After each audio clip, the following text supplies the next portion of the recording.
पसमानदा संगठन के राष्ट्रीय अध्यक्ष बड़े भाई मकसूद अंसारी साहब, मोहतरम अनीस अंसारी साहब और इस प्रेस क्लब में उपस्थित सभी सम्मानित एवं विद्वान नेतागण, साथियों, पिछड़ापन, गैर बराबरी को दूर करने के लिए सबसे पहले दुनिया में अगर किसी ने मिसाल पेश की तो जिसके हम सब अनुयायी हैं, हजरत मोहम्मद सल्लल्लाहु अलैहि वसल्लम ने।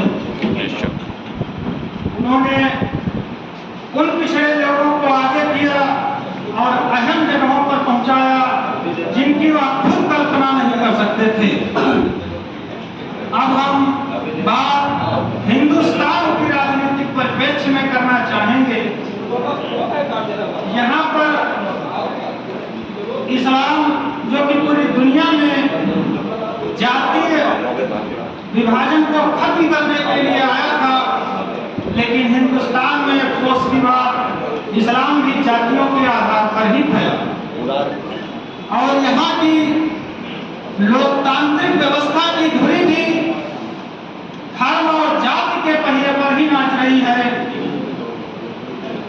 इस जब सब लोग और सभी पार्टियां, सभी नेता धर्म और जातियों को ही राजनीति का अहम मुद्दा बना चुके हैं, तो ऐसे में इनका आकलन जातियों के आधार पर किया जाने लगा।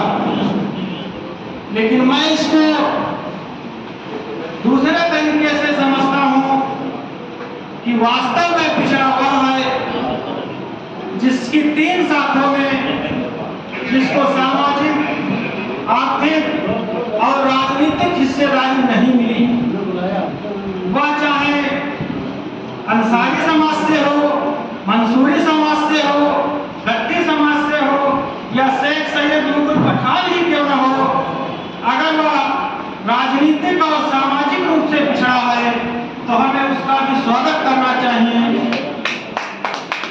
उसे अपने साथ लेकर चलना चाहिए। लेकिन मैं देखता ये आया हूँ, मैंने समाज में सुना भी है, मैं खुद अपनी गद्दी बिरादरी का राष्ट्रीय मीडिया प्रभारी हूँ। देश के कई हिस्सों में मैंने खुद बड़े बड़े कॉन्फ्रेंस किए हैं और मैं हिंदुस्तान के बड़े सियासतदान इलियास आजमी साहब का शागिर्द हूँ। तो कोई मुद्दा और कोई चीज ऐसी नहीं है जिसमें मेरी नजर न गई हो। 1936 से यहाँ पसमानदा यानी मुसलमानों में अलग संगठन बनाकर अपनी राजनीतिक भागीदारी की लड़ाई करते आए हैं लोग, लेकिन अभी पिछले 5-7 साल तक पहले तक यही देखा गया कि वह व्यक्ति तभी तक पिछड़ा है और पिछड़ेपन की लड़ाई लड़ता है जब तक उसे किसी राजनीतिक दल से कोई टिकट नहीं मिल जाता या उसे कोई अहम पद नहीं मिल जाता।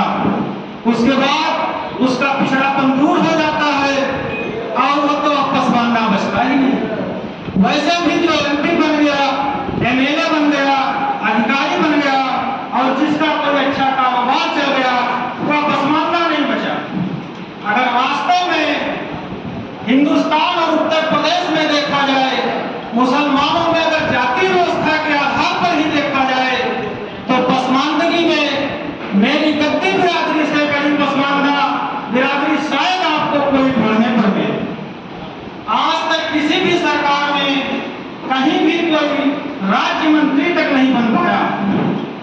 यही लखनऊ में आप पश्चिम विधानसभा चले जाइए, 60,000 उनका वोट है और 1.5 लाख तक की उनकी पूरी आबादी होगी और उनका आप जीवन स्तर को देखकर थर्रा जाएंगे।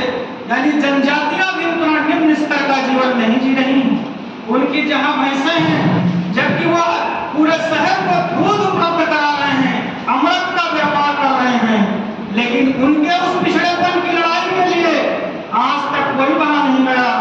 हम लोग अगर किसी को बुलाते भी हैं तो उस तरह से कोई साथ देने को तैयार नहीं। मेरे साथियों, अगर पसमानदा की ही लड़ाई लड़ी जा रही है तो पसमानदगी में जहां हिस्सेदारी मैं बड़े भाई का, मकसूद भाई का शुक्रगुजार हूँ। वो जब से ये लड़ाई लड़ रहे हैं, उन्होंने हमेशा सबसे कम उम्र का होते हुए भी और इस गद्दी बिरादरी के नुमाइंदे को हमेशा अपने साथ जगह दी। दूसरी बात जो अभी मेरे मन में एक नया विचार आया है, जब हम बराबरी, श्रेष्ठता और हीनता की भावना को मिटाने के लिए ही लगे हैं, तो इस तरह की बैठने की व्यवस्था भी नहीं होनी चाहिए कि कुछ लोग मंच की तरफ इस तरफ बैठे और कुछ लोग उस तरफ बैठे। बैठने के लिए भी एक समतल स्थान पर सभी को बैठना चाहिए, सब एक बराबर बैठे और जिसे बोलने का मौका मिले उसके लिए थोड़ा अलग मुकाम और माइक लगा दी जाए, वह सभा से उठकर वहां अपनी बात रखे। इससे क्या है, किसी के दिल में छोटा बड़े की भावना नहीं पैदा होगी, कोई अपने आप को सुपीरियर और कोई अपने आप को इंफीरियर महसूस नहीं करेगा।